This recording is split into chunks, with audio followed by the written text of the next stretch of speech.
Hello all, I am Sara. Blouse cutting pattern 28 சைஸ்லேருந்து 48 size வரைக்கும் நாங்கள் ரெடி பண்ணி கொடுத்துட்ருக்கோம். உங்களுக்கு தேவைப்பட்டால் எங்களை கான்டாக்ட் பண்ணி வாங்கிக்கோங்க. டே விலாக் தான் பார்க்க போகிறேன் இன்றைக்கி.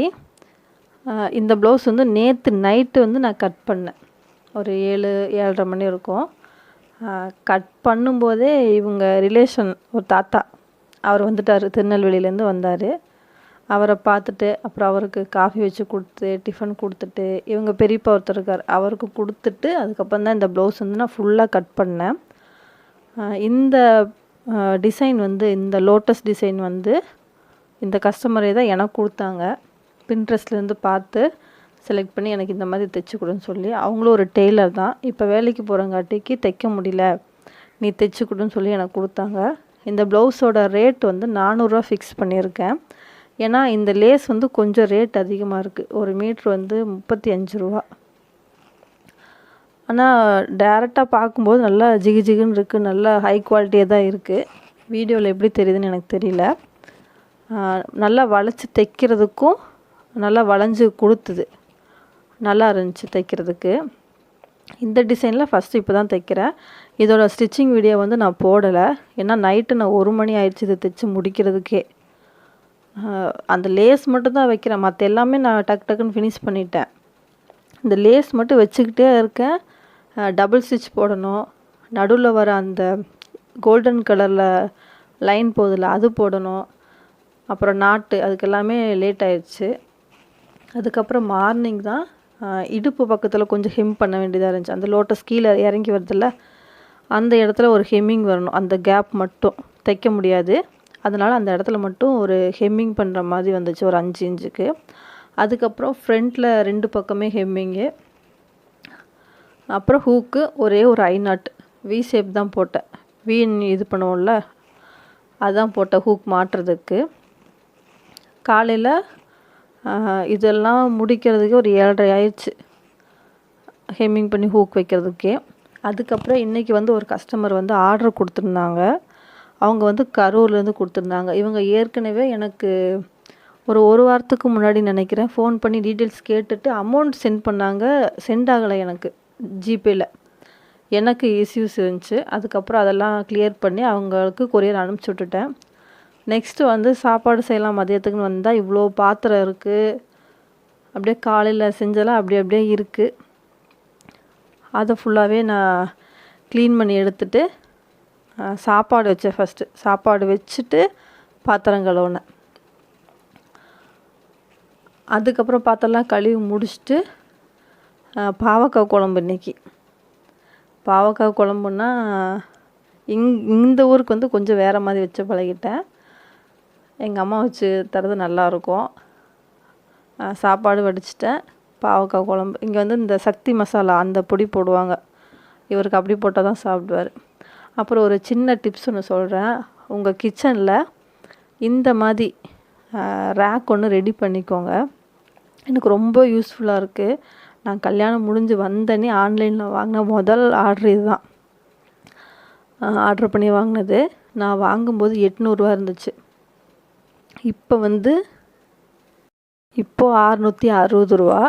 ஏன்னா எங்கள் அம்மாவுக்கு இப்போ 2 நாளைக்கு முன்னாடி கோயம்புத்தூர் போகும்போது அங்கே ஆர்டர் பண்ணி கொடுத்துட்டு வந்தேன். நெக்ஸ்ட்டு வந்து சாப்பாடெலாம் செஞ்சு முடிச்சிட்டேன். நேற்று அந்த லேஸ் வச்சு தைக்கும்போது எனக்கு நூல் ரொம்ப கட் ஆகிட்டே இருந்துச்சு. சரி பரவாயில்ல, லேஸ்க்காக தான் கட் ஆகுது, ஒரு மாதிரி தடிமனாக இருக்குது. 3 துணி வச்சு தைக்கும்போது தடிமனாக இருக்கும்ல, அந்த மாதிரி தடிமனாக இருக்குங்காட்டிக்கு தான் தைக்க மாட்டேது, நூல் கட் ஆகுது அப்படின்னு சொல்லி நான் நினச்சிட்டு டென்ஷன் பாரே நான் அட்ஜஸ்ட் பண்ணிகிட்டு இருந்தேன். சரி ஓரளவுக்கு தைச்சி முடித்தா போதுங்கிற அளவுக்கு ஆயிடுச்சு. சரி காலையில் என்னென்னு பார்த்துக்கலான்னு சொல்லிட்டு ஆயில் மட்டும் விட்டுட்டு படுத்துட்டேன். இப்போ டைம் கிடச்சிது. சரி ஓப்பன் பண்ணி என்ன ஏதுன்னு பார்த்துடலாம், டஸ்ட் இருந்துச்சுன்னா ஃபுல்லாக க்ளீன் பண்ணி எடுத்துடலாம் அப்படின்னு பார்த்தேன். அது கொஞ்சம் நஞ்ச டஸ்டெல்லாம் இல்லை, அவ்வளோ இருக்குது. நான் எப்படி விட்டேன்னே எனக்கு தெரியல. போன வாட்டி க்ளீன் பண்ண வீடியோ போட்டதோடு சரி, அதுக்கப்புறம் நான் க்ளீன் பண்ணலை. ஓப்பனாக சொல்லப்போனால் அந்த அளவுக்கு டஸ்ட்டு. இவ்வளோ நாள் எப்படி தைச்சதுன்னு தெரில. நான் இதுக்கும் மிஷினை வந்து அப்படியே நான் வைக்கலை, ரன் பண்ணிட்டு தான் இருக்கேன். டெய்லி தைச்சிக்கிட்டே தான் இருக்கேன். திடீர்னு ஒரு ப்ராப்ளம் வரும்போது சரி நம்ம டக்குன்னு பார்த்துடலான்னு பார்த்தா அவ்வளோ டஸ்ட் இருக்குது உள்ளே. இவ்வளோ டஸ்ட் இருந்தால் அது பாவம் எப்படி ரன் ஆகும்? உங்களுக்கு பேக்கில் டார்ச் ஆன் பண்ணியிருக்கேன், பார்த்தீங்கன்னா தெரியும் அவ்வளோ டஸ்ட் இருக்குது உள்ளே. அது எல்லாமே எங்கே அப்படின்னா இந்த ஊசி குத்தி இறங்குதில்ல அதுலேயும், அந்த கரெக்டாக அந்த பாபினோட மேலே கேஸ் மாட்டுறதுக்கு அந்த மேலே அப்படியே அவ்வளோ டஸ்ட்டு. முடிஞ்ச வரைக்கும் ஸ்க்ரூ ட்ரைவர் வச்சு க்ளீன் பண்ணேன். சரி இது வேலைக்கு ஆகாது, இன்னும் நிறையா டஸ்ட் இருக்கும், அதனால் அதெல்லாம் கழட்டிட்டு மறுபடியும் ஒரு வாட்டி செக் பண்ணிடலான்னு சொல்லிட்டு ஃபுல் அண்ட் ஃபுல்லாகவே கழட்டி டஸ்ட்டு ஃபுல்லாக க்ளீன் பண்ணுற மாதிரி இன்றைக்கி வேலை ஆயிடுச்சு. இவ்வளோ டஸ்ட் இருக்குது உள்ளே. ஒரு 2 மாதம் இருக்கும்னு நினைக்கிறேன். க்ளீனிங் வீடியோ ஒரு டைம் போட்டிருந்தேன், மிஷின் க்ளீன் பண்ணுற வீடியோ. 2 மாதத்துக்குள்ளே இவ்வளோ டஸ்ட்டு. எப்படி தான் டஸ்ட்டு வருதுன்னு எனக்கு தெரில, அவ்வளோ டஸ்ட்டு இருக்குது. ஒருவேளை நிறைய நான் துணி தைச்சங்காட்டி நான் கண்டுக்கல மிஷினை, அவ்வளோதான். என் மேலே தான் தப்பு இந்த வாட்டியும். ஒரு வாரத்துக்கு ஒரு டைமாவது ஃபுல்லாக ஓப்பன் பண்ணி க்ளீன் பண்ணிவிட்டு ஆயில் விட்டுருந்தேன்னா இந்த ப்ராப்ளம் எனக்கு வந்திருக்காது. நல்ல வேலை செலவு வைக்கிற அளவுக்கு பெரிய ப்ராப்ளத்தில் கொண்டு வந்து விடலை. ஒரு சின்ன விஷயத்துலேயே முடிஞ்சிச்சு. நானே க்ளீன் பண்ணி மாட்டுற மாதிரி ஒரு சின்ன விஷயத்துலேயே முடிஞ்சுது. மேக்ஸிமம் அப்படி பெரிய பிரச்சனையாக இருந்தாலும் நானே சால்வ் பண்ணிப்பேன். பெரிய பிரச்சனை அப்படின்னா இந்த பாபின் கேஸ் மாட்டுறோம்ல அந்த இடம் தான் பிரச்சனை வரும். அந்த இடத்தையும் நானே கரெக்டாக மாட்டிப்பேன். அந்த பாயிண்ட்டு பார்க்குறதுன்னு சொல்லுவாங்க, அந்த பாயிண்ட்டும் நான் கரெக்டாக பார்த்து நானே மாட்டிப்பேன்.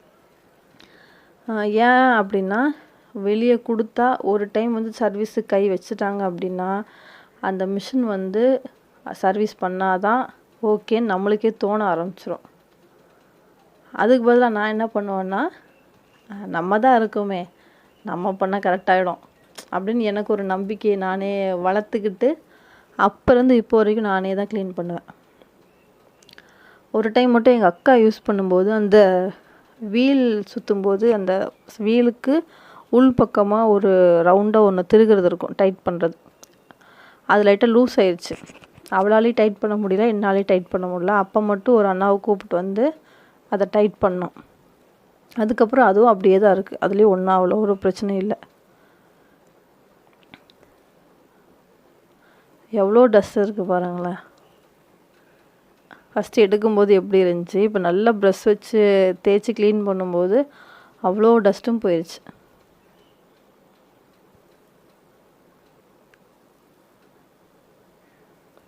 ஆனால் நல்லா ஆயில் விடணும், ஆயில் விட்டோன்னா நல்லா மிஷின் நல்லா ரன் ஆகும்.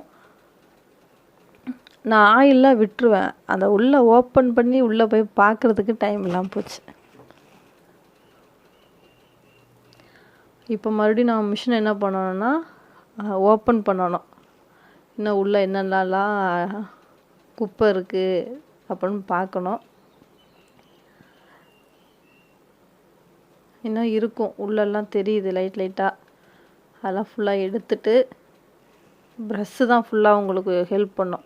முடிஞ்ச வரைக்கும் ஒரு டூத் ப்ரஷ் வச்சு எந்த கேப்லலாம் விட முடியுமோ விட்டு எடுத்திங்கன்னா அதுலேயே ஃபுல்லாக டஸ்ட் எல்லாமே வந்துடும்.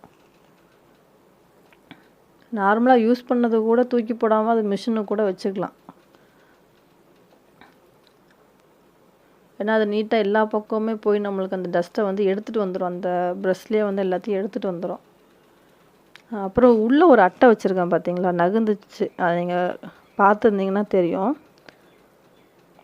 அது வந்து எதுக்கு வச்சுருக்கேன் அப்படின்னா, அங்கே ஒரு பிளேட் இருக்குது தெரியுதுங்களா, நான் அசைகிறது தெரியும் அந்த இடத்துல.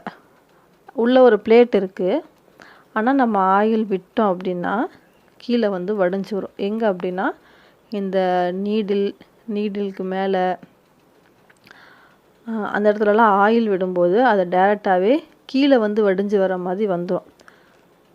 நம்ம பார்க்க மாட்டோம். ஒருவேளை மிஷின் வந்து தள்ளி வச்சிட்டோம்னா அந்த இடத்துல ஆயில் இருக்கிறது தெரியாது, ஏதாவது ப்ராப்ளம் ஆகும்னு சொல்லிட்டு நான் அந்த இடத்துல அட்டை ஒன்று வச்சுருந்தேன். இந்த கார்ட்போர்ட் அட்டை வந்து நல்லாவே உரியுது அந்த ஆயிலை. அதனால் நான் அந்த அட்டையை வந்து அங்கே போட்டிருக்கேன். ஆயில் ஊற்றுனா அந்த அட்டையை வந்து கொஞ்சம் முன்னாடி தள்ளி வச்சுப்பேன். நம்ம பாபின் கேஸ் மாட்டும்போது கண்டிப்பாக கை தடுக்கும். ஆயில் போடு மட்டும் கொஞ்சம் அந்த அட்டையை வந்து கொஞ்சம் முன்னாடி தள்ளி வச்சுப்பேன்.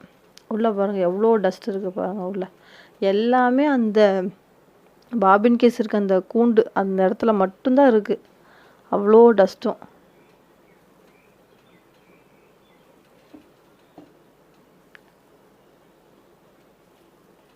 ப்ரஷ் வச்சு க்ளீன் பண்ணால் எப்படி வருது பாருங்கள்.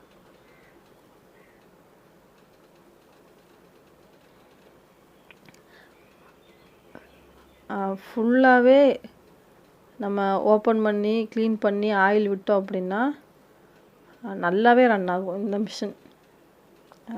மெரிட் ஆகட்டும், உஷாவில் ஒரு மிஷின் இருக்கும் சின்னது. அப்போ நாங்கள் தைச்சப்பல அது உஷா மிஷின்னா ரொம்ப பெரிய மிஷின். அது வந்து ரொம்ப பெருசாக பேசும், உஷா பிராண்டாக வாங்க அப்படின்னு. அந்த மிஷினில் எவ்வளோ அடித்தாலும் உழைக்கும்.